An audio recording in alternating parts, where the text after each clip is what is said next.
Hello, welcome to my channel. Finally doing a review for all of my koreadathon reads. It took me so long to write down my notes and write down my thoughts because a lot of these have, especially the first 3 books, are very heavy, very emotional, very reflective, and they're very just hard to kind of put my words down about. So let's get started. So the first 3 books that I'm going to be talking about are these 3. First one is Winter in Seokcho by Elisa Shuwa-Dusupin. This is the group book for koreadathon. This is following a French-Korean girl who lives in Seokcho, which is a border town between North and South Korea. And she grew up not knowing who her father is, but only knowing that he is French. And it also explores her being 24 and unmarried, and her trying to find her identity as Korean and half Korean. And then her meeting this French man who wants to take inspiration from Seokcho for next work, and this developing unusual relationship between the two of them. This book is full of metaphors and representations of different emotions, different experiences, and there's so much to break down from this book. And I know there's so much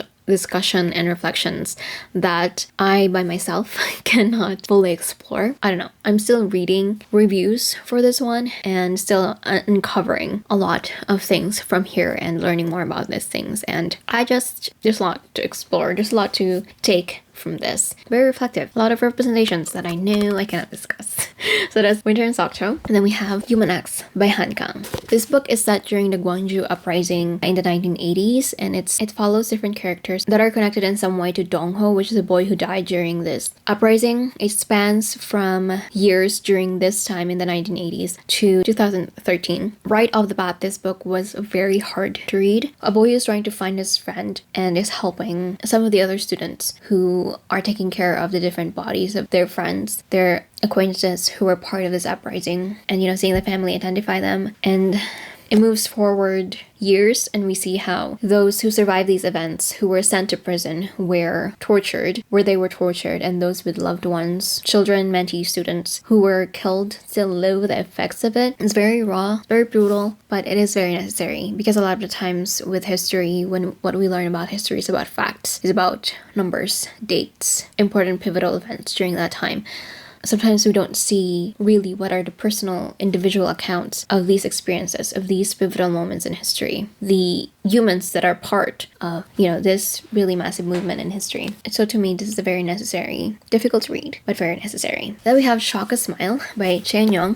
This is a collection of short stories that, to me, the overarching theme is relationships, specifically the ending of relationships. So you have different types of relationships and different ends to these relationships. Also complicated relationships that are sometimes or most of the time contingent to certain situations, and how we are in these relationships, how we navigate them, how we try to understand them, how sometimes a certain relationship works and is beautiful because of where you are, who these people are in the points in their lives are right now. But as the years go by, as you change, as you learn more about the person, sometimes that relationship has to end in some way. So this affected me also very personally, because there is one short story here that I experienced a lot in my life, and that kind of end to a relationship is very real, because there's a lot of non-communication, but there is still like a really profound end to a really beautiful relationship still. And as much as you want to, understand why the relationship is ending, because it's not coming from you sometimes, or it's just you don't understand why it's ending. You never have that conversation, you never have that closure. And as frustrating as that is, I experienced that quite a lot throughout the years, and I feel like a lot of us too experience that. So yeah, Shock a Smile. And then the one that I read is Die Please by Euntae. This is available in Manta. This has, I believe, 48 chapters. It is completed. It is a YA sci-fi fantasy coming of age, deals mainly about friendships, and this is following Mina, who has been trying to confess to her crush, but finds out that her crush and her best friend had been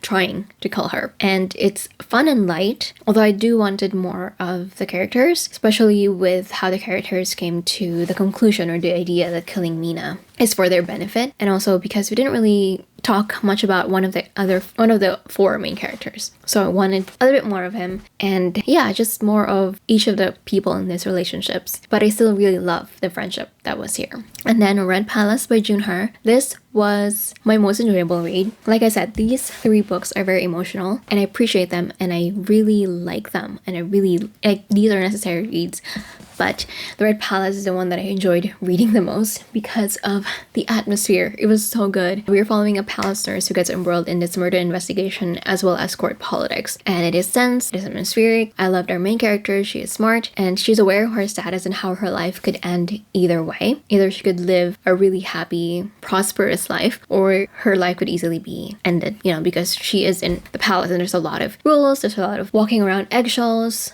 and making sure that you are safe and out of danger. And it's so you never know when you're safe and whenever you're not. There's usually a fine line between those things. And just that tense of you not knowing if, you know, something horrible is going to happen it was good. It was stress-inducing, but it was a lot of fun to read. The twists were so fun to read. There's always elements unpacked and always elements that are added to the mystery that adds more layers, more complications. And I really enjoyed it. It made it even more intriguing. Even the romance subplot, I really, truly enjoyed as well. So the next one, the last one that I read is XOXO by XEO. This is a YA contemporary romance following Jenny, who meets JeWoo in LA. They had a fun day. They meet each other, but JeWoo had to go back to South Korea. And a few months later, she goes to South Korea to take care of her ailing grandmother, and she meets JeWoo again and discovers that he is part of one of the most popular K-pop groups in the world, or in South Korea, in the world. It's cute, it's lighthearted, it's slightly cringy because it's full of K-drama cliches, but that's why I enjoyed it a lot, because I know what to expect. I know these tropes, I know these cliches, I've seen them so much, and there's just something so much fun and so comforting about reading those, picturing it as like a teen K-drama, you know? It's fun. I really enjoyed this. So those are all the books that I read for koreadathon. I had a lot of fun this time. It was very busy because we did go to LA, but even then it was a lot of fun because it's pretty much heavily tied to the koreadathon as well, because my sister was there for a K-pop band concert and we went to H Mart. We had Korean food. I had a lot of fun. So, and I also watched VIncenzo and Love and Leashes, of course. Love and Leashes I really enjoyed. It was awkward to watch in public, but I enjoyed how the relationship was explored, and you know, even what BDSM means for these two characters. And it's not just about, you know, sexy times and being kinky. It's actually rated 14 on Netflix. And even though, yeah, it didn't show them doing it, there were a lot of suggestive, you know, moments, of course. And then I also watched the first 2 episodes of VIncenzo, which I really, really enjoyed as well. It was so hilarious. It was so fun. You would think because it's a mafia-based story, it's heavily mafia, you would think that it's very serious, but it's actually so hilarious. It was a lot of fun. I will continue watching it. I haven't since continued then, but I definitely will. It was really fun. Those first two episodes. So that is it for this koreadathon recap review video. I hope you guys enjoyed. Let me know what you thought about these books, if you're planning on picking them up as well, or if you're planning on joining the koreadathon next time. Hopefully we're gonna do it next year as well, because I had a lot of fun, again, much like the first one. And I do have a few books that I didn't get to, which are Once Upon a K-Prom by Kacho and Crying in H Mart by Michelle Zauner, and one of the other manhwas that I was planning to read, which is Dragonsitter. Those are still in my TBR for February. I just wasn't able to get to them for koreadathon. But that is it for this video. I hope you guys enjoyed, and I will see you on my next one.